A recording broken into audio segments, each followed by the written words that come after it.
Buenas tardes, compañeras, buenas tardes, compañeros. Agradezco a Ana y al equipo del SECAM por la invitación a este foro. Quiero suplicarles un poquito de paciencia, de resistencia. Voy a intentar platicar algo respecto a las... Bueno, se me pidió que hablara sobre el estatuto comunal, pero quisiera hacer antes una reflexión respecto a las vías preventivas y colectivas que podemos hacer, porque en un contexto en donde hay un paquete de reformas que no es otra cosa que el despojo legalizado, como ya lo han reflexionado muy bien aquí los compañeros, en un contexto en donde hay iniciativas en el Congreso que todavía están estancadas ahí, que están buscando desaparecer la propiedad social y convertirla en dominio pleno, privatizarla, está ahí. Y en un contexto también en donde hay una iniciativa que busca acelerar el Plan Nacional de Infraestructuras, tumbar un derecho que tienen las comunidades en el amparo que se llama la suspensión provisional. Esa intención está ahí. Entonces, en este contexto, pero también en un contexto en donde, como ya lo explicaba muy bien Hugo, hay un paquete de leyes que reconocen derechos humanos, hay un paquete de leyes que reconocen los derechos indígenas, y todavía por allí podemos encontrar algunos detalles en la Constitución y la ley agraria de lo que es todavía la comunidad y el ejido. Me parece que tendríamos que combinar, como bien lo decía Hugo, este conjunto de leyes para proteger el territorio. Pero antes de que eso pueda pasar, antes de que podamos recurrir a cualquier proceso legal, me parece que es fundamental que miremos un poquito hacia abajo, que miremos un poco a la comunidad, que miremos un poco allá donde finalmente se hace la resistencia, allá en el pueblo, allá en la agencia municipal, allá en la comunidad, allá en el ejido. Es importante, y me parece que ninguna acción legal va a tener una contundencia si tenemos una comunidad que no está organizada, si tenemos una comunidad que está dividida, si tenemos una comunidad que ya no hace asamblea, si tenemos una comunidad que ya no tiene autoridad comunitaria. No va a prosperar una acción legal como quisiéramos. Claro, los abogados van a hacer su trabajo y van a hacer su esfuerzo, pero fundamentalmente me parece que tenemos que mirar allá abajo. Y eso es el acto de resistencia. Reconstituir la asamblea, el sistema de cargos, las autoridades comunitarias, y evitar esa división interna que puede darse, porque justo ahí las empresas, los proyectos ponen el dedo en la llaga.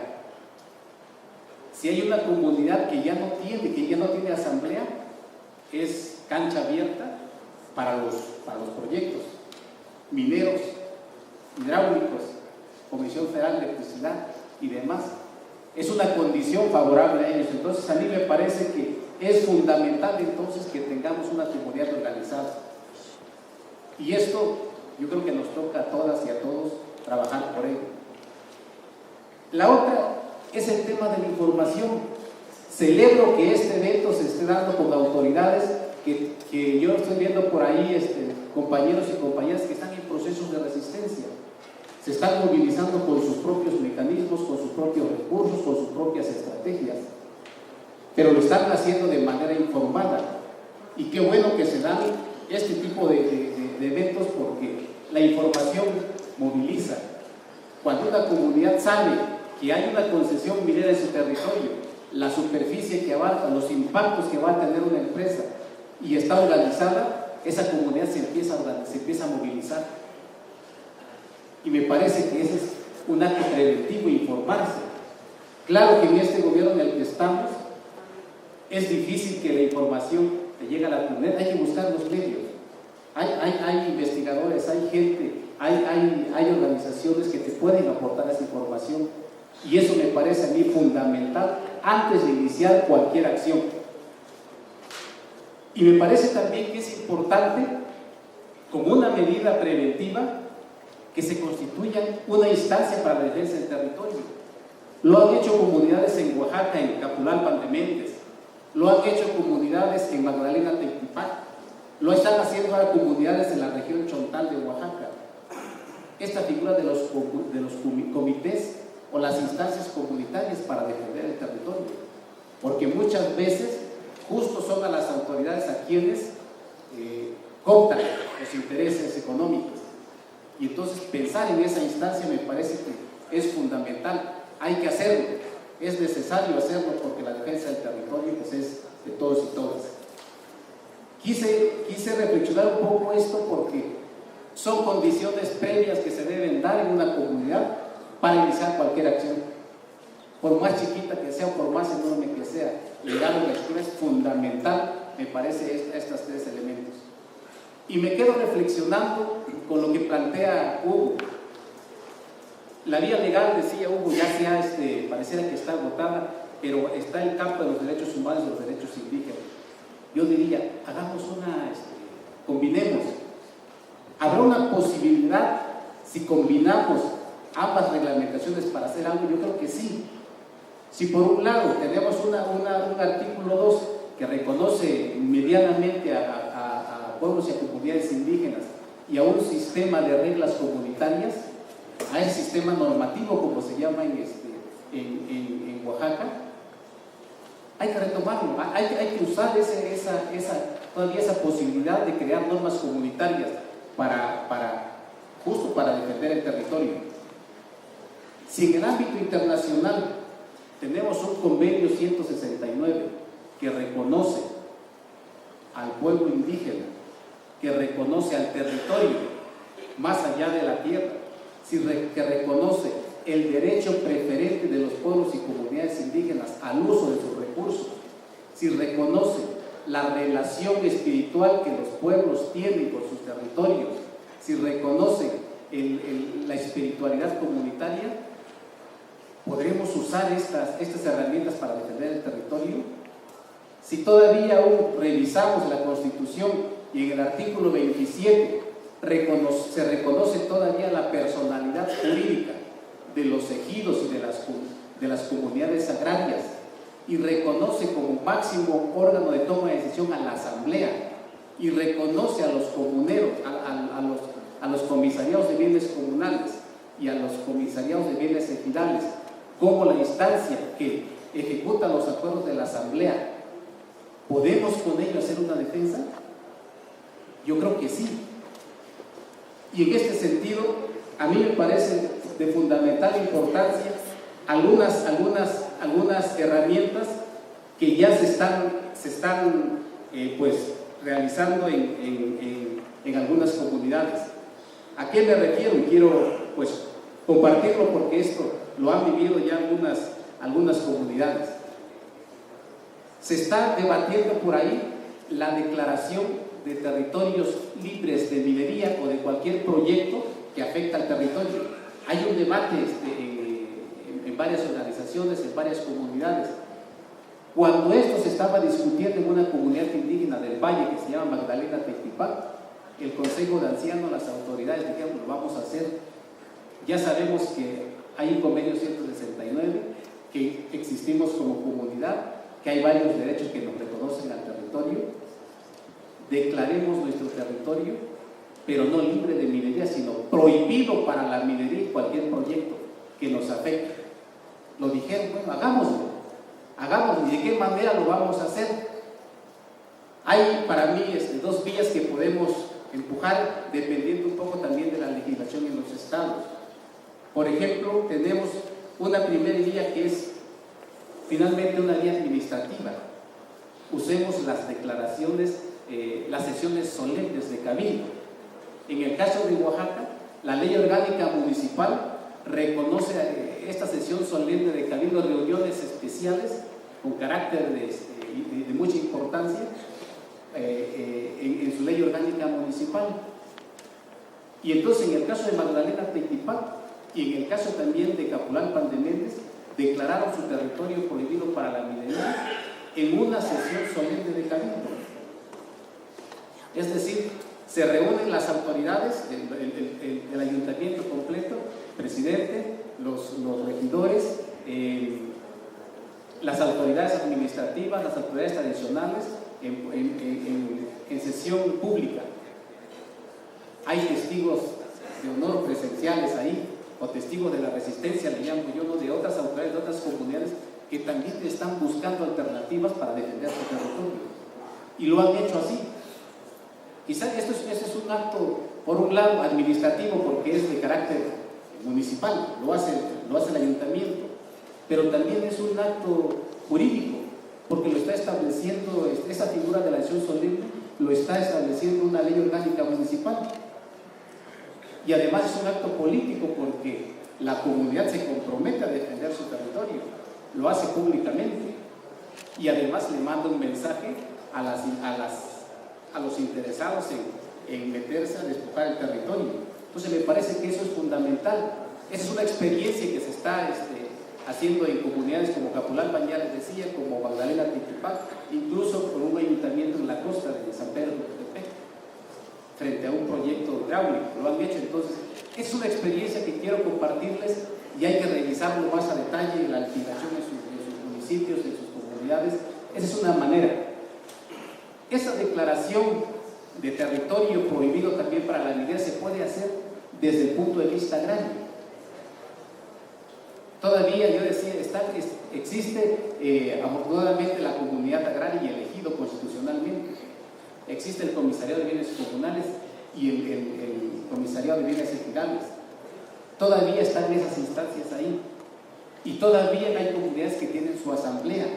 Entonces, ¿por qué no se hacen declaraciones de territorios prohibidos para la minería y otros proyectos que afectan el desarrollo, tomando en cuenta esas asambleas? Hay que hacerlo, me parece que eso es muy fundamental. También están los acuerdos comunitarios. Puede haber lugar que no tenga reconocida la calidad de comunidad o la calidad de ejido, pero puede en el ámbito administrativo ser una agencia de policía, ser una agencia municipal, ser un núcleo rural, y que en asamblea quieran declararse también como territorio prohibido para este tipo de proyectos. Creo que hay que echar mano de estos artículos constitucionales que ya planteaba Hugo para declararse territorio prohibido para la minería. Hay que intentarlo. En el caso de las asambleas agrarias, una vez que se decrete en asamblea territorio prohibido para la minería, uno de los procedimientos es llevar esa acta para que se registre en el Registro Agrario Nacional y puedan empezar a surtir efectos contra terceros. Es una manera de cómo hacerla. Me parece que hay que ser creativos. Hay que buscar la manera de utilizar esta legislación, porque frente al riesgo de nuestro territorio, lo peor es no hacer nada, ¿no? Entonces, eso a mí me parece muy importante y quise comentarlo aquí. Y la otra figura también, la otra cosa que se pueden hacer es justamente los estatutos comunales o los reglamentos internos.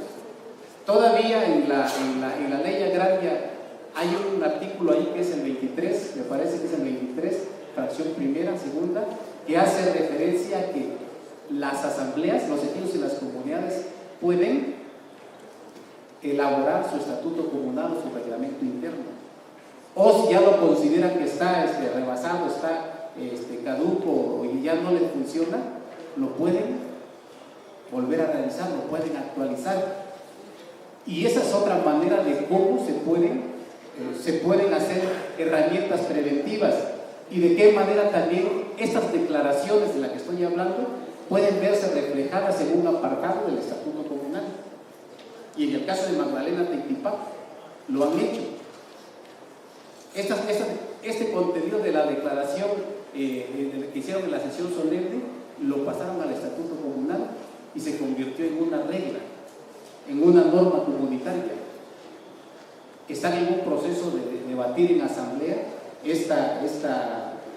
esta determinación, pero pueden usarse en los estatutos comunales ahora reglas que ayudan a proteger el territorio. De una forma me parece que es el tema del agua es otra de las cuestiones también que salta mucho en nuestras comunidades.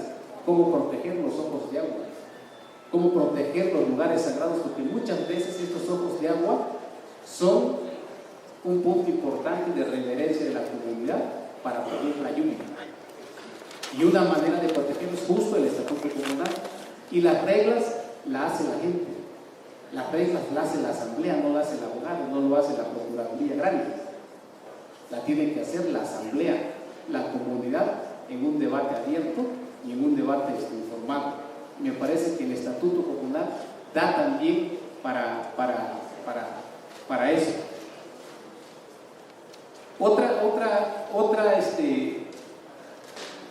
Otro apartado del estatuto comunal me parece de fundamental importancia es el del papel de la mujer en el ejercicio de sus derechos.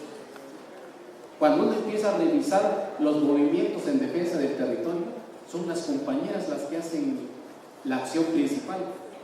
Magdalena Tequipá, que es un ejemplo de ellas. Pero cuando empieza a revisar los padrones de comuneros, no aparecen las compañeras, todos son varones. Y en ese sentido, me parece de fundamental importancia que se debata también el reconocimiento del ejercicio de los derechos de las mujeres como una estrategia para defender el territorio. Porque seas ejidatario, seas comunera o no, han defendido la tierra y vivimos en un territorio. Y entonces eso se me hace fundamental que se empiece a discutir también en las asambleas y en este proceso de elaboración del estatuto comunal. Quisiera ir cerrando con algunas recomendaciones que me parecen fundamentales. Yo creo que es importante que generemos en el nivel de las comunidades, en las colonias, en los lugares donde estamos trabajando por la defensa del territorio, como un mandato importante, que defendamos la naturaleza como tal. Tiene que haber una concientización de esta defensa, independientemente del régimen de tierra que tengamos. Eso para mí es fundamental. Ya decía, hacer o actualizar los estatutos comunales es de fundamental importancia. Todavía la asamblea tiene esa facultad para hacerlo. Yo no sé hasta cuándo, ¿no? Pero todavía me parece que está. Otra más, esto de las declaraciones de territorios prohibidos para la vivienda, hay que hacerlo desde el ámbito administrativo, desde el ámbito comunitario, desde el ámbito agrario. Hay que echar mano de esas herramientas. Una más me parece de fundamental importancia, hay que actualizar el padrón de comuneros y comuneras. Todavía hay ejidos y comunidades y lo pueden hacer, salvo aquellas que ya adquirieron dominio pleno. Pero las demás me parece que tienen una posibilidad todavía de actualizar esos padrones de comuneros. Pero no solamente de actualizar por actualizarlo, sino eso tiene que ir aparejado a una concientización de los futuros comuneros o comuneras, de los futuros ejidatarios o ejidatarias, porque en su responsabilidad va a estar la defensa del territorio, desde el punto de vista jurídico, pero también en los hechos. Y me parece que eso es de fundamental importancia, esa actualización de los padrones, porque cada día uno empieza a ver que ya son menos los comuneros y las comuneras. Cada día los padrones se están estancando. Una más me parece también de fundamental importancia es que no dejemos a nuestras autoridades. No los dejemos solos porque están tentados permanentemente a aceptar proyectos como las que se ha venido discutiendo aquí. Son los primeros a ser, uno, convencidos, dos, obligados, tres, amenazados. Y si no tienen el respaldo de una asamblea, de los comuneros, de la gente de la comunidad, eso puede ser mucho más riesgoso. Entonces, de fundamental importancia estarlos acompañando, pero además de jalarles, de llamar la atención cuando se requiera, porque ese es el papel de una asamblea, ese es el papel ejidatario, de un comunero que va a una asamblea de fundamental importancia. Hay que fortalecer, decía yo, la coordinación entre autoridades agrarias y entre autoridades administrativas, entre autoridades tradicionales, porque eso cada día se está perdiendo. En una comunidad donde están distanciados el comisariado por un lado, el agente municipal por otro lado, el presidente municipal por... Eso no ayuda a la defensa del territorio. Me parece que es fundamental que hagamos ese ejercicio y se le meta el esfuerzo a eso. Y también yo digo que el territorio se vive, el territorio se siente. No es lo mismo cuando se recorren mojonera tras mojonera, límite tras límite de un territorio comunal. Y a veces hemos perdido esa costumbre en nuestras comunidades. Todavía se hace el brecheo, todavía se recorre, pero lo están haciendo cada día los más grandes, los abuelos. Soy de la opinión que hagamos una campaña por recorrer con los jóvenes, con las nuevas generaciones, con los futuros comuneros o comuneras, mojonera tras mojonera, para que sientan lo que es recorrer el territorio, para que vivan el territorio, para que vivan la comunidad y para que se valore también este esfuerzo de coordinación. Es una cosa que está en nuestro control, lo podemos hacer, basta que convoquemos, ¿no? Y que fijemos una fecha y hagamos un recorrido y celebremos el recorrido del territorio, porque la defensa parte justo de ahí. Y una más como para cerrar esta intervención: no otorguemos dominio pleno no al FANAR, efectivamente, porque el FANAR busca la privatización de la tierra, busca otorgar dominio pleno, y esa reforma que está estancada ahí está pretendiendo agilizar eso bajo el argumento de que va a dar certeza jurídica a la tierra. Eso es mentira, porque la certeza jurídica es para la empresa, porque le genera las condiciones legales, un piso legal para que pueda después entrar, y eso lo estamos viendo en varias comunidades ya, donde hay un proceso minero, por ejemplo, ¿no?